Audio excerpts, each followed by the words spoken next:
Olá, bem-vindo você que está assistindo a esse vídeo da Prefeitura de Venda Nova do Imigrante. Gente, a gente está preparando esse vídeo, a gente preparou esse vídeo para esclarecer um tema muito importante, que é o transporte coletivo aqui em Venda Nova do Imigrante. E pode gerar algumas dúvidas, alguns questionamentos. Isso é normal, é saudável. E para isso, quem está aqui para conversar com a gente é o Frederico Rodrigues, o Fred, nosso chefe de gabinete. Bem-vindo, Fred. Obrigado, Valdinei. Um bom dia a todos. Bom, a gente já noticiou que o regime do serviço de transporte coletivo aqui em Venda Nova vai passar a ser de concessão, né? Então, acho que as pessoas já ficam em dúvida assim, o que é isso? O que isso significa? Valdinei, significa que o serviço ele vai ser explorado por particulares, né? A modalidade de concessão, a gente vai transferir esse serviço, que é um serviço público, né, que pode ser explorado diretamente pelo município, mas que o município, nesse momento, ele opta por fazer a licitação, por abrir uma concorrência para que o serviço seja prestado, chegando a mais lugares, num preço menor.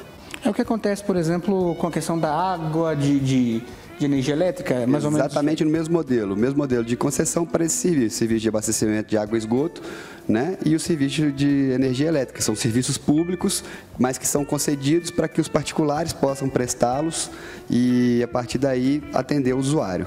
E aí, para essa pessoa particular, essa empresa, né, poder executar esse serviço, tem regras aí muito claras para ela obedecer, correto? Sim. O edital estabelece quais são as regras que eles vão ter que cumprir para que possam participar. Além disso, existe a legislação, né, que toda a legislação que está por trás do edital, que eles devem cumprir. Então, existem esses requisitos que devem ser cumpridos para daí poder explorar o serviço. Bom, a gente vai falar um pouquinho mais em detalhes daqui a pouco sobre essa questão das normas, o que tem que ser seguido. Agora, o que muda na prática, Fred, para a pessoa, para nós usuários do dia a dia que tem que usar o serviço? O problema todo, Valdinei, é que nós tínhamos um modelo ultrapassado, né, de execução desse serviço. Então, nós temos algumas linhas que são exploradas de forma precária. Então, tínhamos uma linha que era explorada por particulares, só que sem o devido processo licitatório. Isso é uma situação que já perdurava há muito tempo e que era necessária a intervenção do poder público para poder corrigir esse procedimento. Então, a gente agora, com esse edital de licitação, com essa concorrência que nós vamos abrir, a gente vai regularizar todas as linhas do município, vai fazer com que o serviço seja ofertado para todas as localidades. Então, todos os distritos, onde se tem morador, dentro dos limites territoriais nossos, o serviço vai atender. O que muda, de fato, é que nós vamos ter a oportunidade de uma grande concorrência, fazer com que exista esse serviço num preço menor. Então, além das linhas intermunicipais que hoje já abastecem o município e que fazem com que, enquanto a gente não tem em algumas localidades serviço público municipal, eles são atendidos, então a gente vai aumentar essa oferta. Então, além desses serviços intermunicipais, da Aviação Planeta, Real, da Águia Branca, que já realizam esse transporte, agora também as empresas que forem vencedoras da licitação vão explorar esse serviço e aumentar a oferta para o usuário. Pois é, falando em oferta e da questão do usuário, a gente tem também toda a garantia legal que está por trás desse modelo de concessão, correto? Porque se eu precisar fazer uma reclamação antes, eu até tinha alguma possibilidade, mas não como agora, como vai poder ter agora, correto? Exatamente. Agora o poder público vai conseguir controlar. Imagina, por exemplo, na linha que é seguida do Caxixe para Venda Nova, do distrito do Caxixe. Não houve um procedimento licitatório, não há nenhum contrato que regula o vínculo entre a administração e esse particular que explora o serviço. Então, assim, a gente tem dificuldade com relação à fixação de preços, a determinação do serviço que deve seguir, e tudo isso agora vai ser determinado porque existe a legislação própria,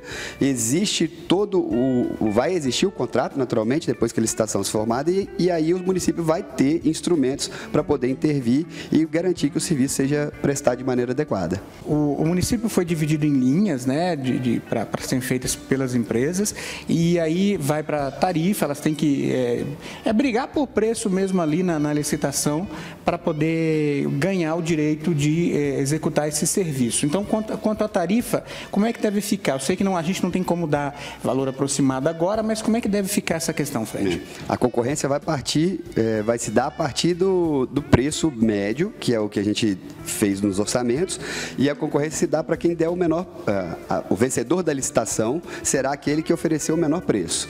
Então, assim, a gente parte dos preços médios que são praticados hoje, e aí uma das coisas que a concessão traz é que o serviço, como é público, ele tem que ser executado num preço módico. E é isso que a gente busca quando abre a concorrência. Então, existem os preços médios que vão ser balizados. O usuário hoje pode ter como baliza o preço que é cobrado pelas próprias empresas que prestam esse serviço intermunicipal.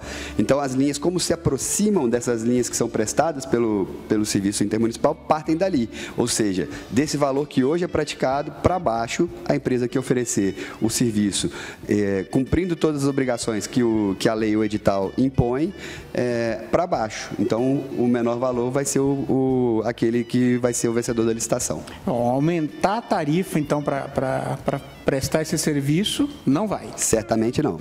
Agora, Fred, uma questão que alguém pode, de repente, se perguntar é daquela questão do transporte, que era até gratuito, né, no passado, e ele parou, teve um motivo ali, né, e agora, né, levou um considerável tempo para poder chegar a esse modelo, né. O que aconteceu? Por que levou esse tempo? Por que parou a questão do transporte gratuito? O que houve? Valdinei, o serviço ele começa de maneira experimental em janeiro de 2014 e ele persiste durante 3 anos de maneira experimental. Não teve nenhum avanço legislativo, não teve nenhuma oferta a mais de serviço e o serviço limitava-se a uma linha. Em dezembro de 2016, um mês antes da gente assumir a gestão, o ônibus ele teve uma avaria com o motor e que o serviço para que esse ônibus fosse consertado era maior que o valor do próprio ônibus.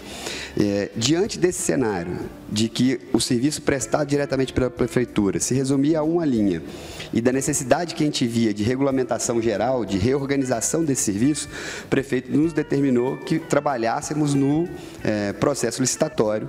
E o processo licitatório, nesse modelo específico, é um processo muito complexo. Um dos maiores problemas de gestão hoje, em qualquer cenário, seja no nível federal, estadual ou municipal, é com relação à concessão de transporte público coletivo. Então, em boa parte, inclusive a gente tem um problema grande aqui no estado, as linhas intermunicipais da Grande Vitória, que até hoje não passaram por licitação, são serviços explorados há mais de 20 anos sem licitação.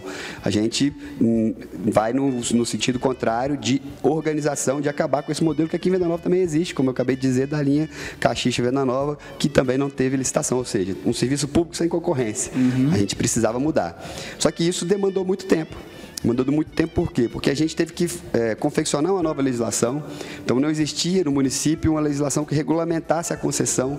Então, a gente estipulou, trabalhou nesse procedimento, nesse projeto de lei, encaminhou à Câmara. A Câmara, o projeto foi discutido, votado, passou pelas comissões e daí se transformou em lei. Então, a lei foi entre a propositura do projeto e a aprovação da lei, demorou cerca de 8, 9 meses. E depois disso, a nossa lei orgânica exigia que a gente tivesse também uma lei autorizativa da Câmara específica para a concessão desse serviço. Então, nós tivemos que mandar um outro projeto de lei e aguardar uma nova autorização da Câmara.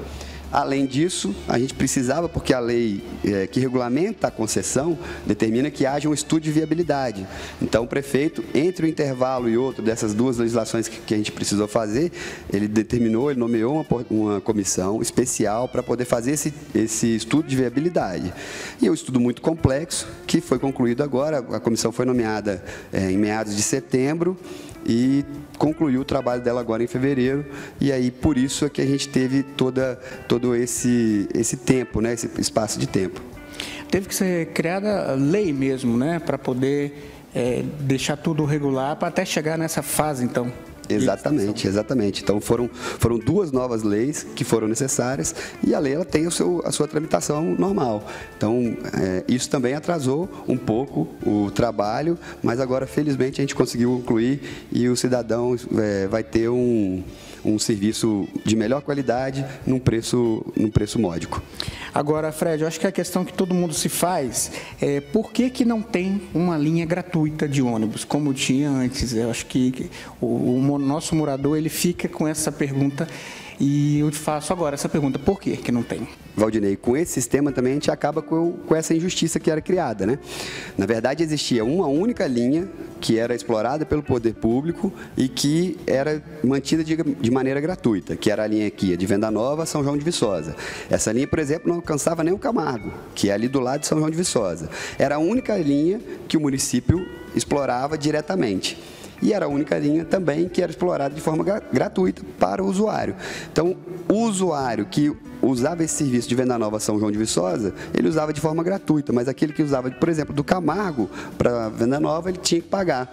Da mesma forma, as pessoas que moram no São Roque, a Venda Nova também pagam, do Caxixe, a Venda Nova, São José do Alto Viçosa, a Venda Nova, todos os outros moradores do município pagavam, exceto os moradores de São João de Viçosa.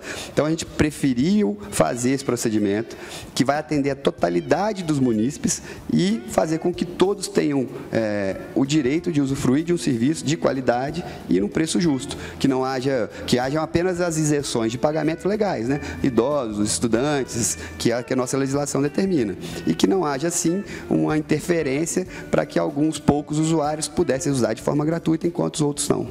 Bom, acho que é uma questão que não cabe muito o questionamento de que não dá para pagar para todas essas linhas gratuitas, não tem como, né? Infelizmente, o município ele não tem condição de realizar todo esse serviço de transporte público de maneira gratuita para a totalidade da população, né?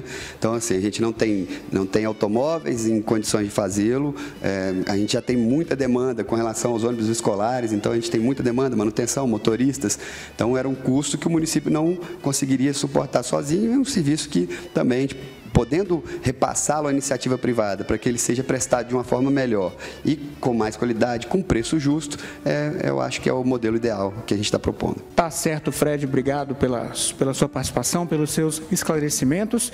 Gente, muito obrigado por assistir esse vídeo, a gente volta a qualquer momento e um abraço para você e até mais. Tchau, tchau.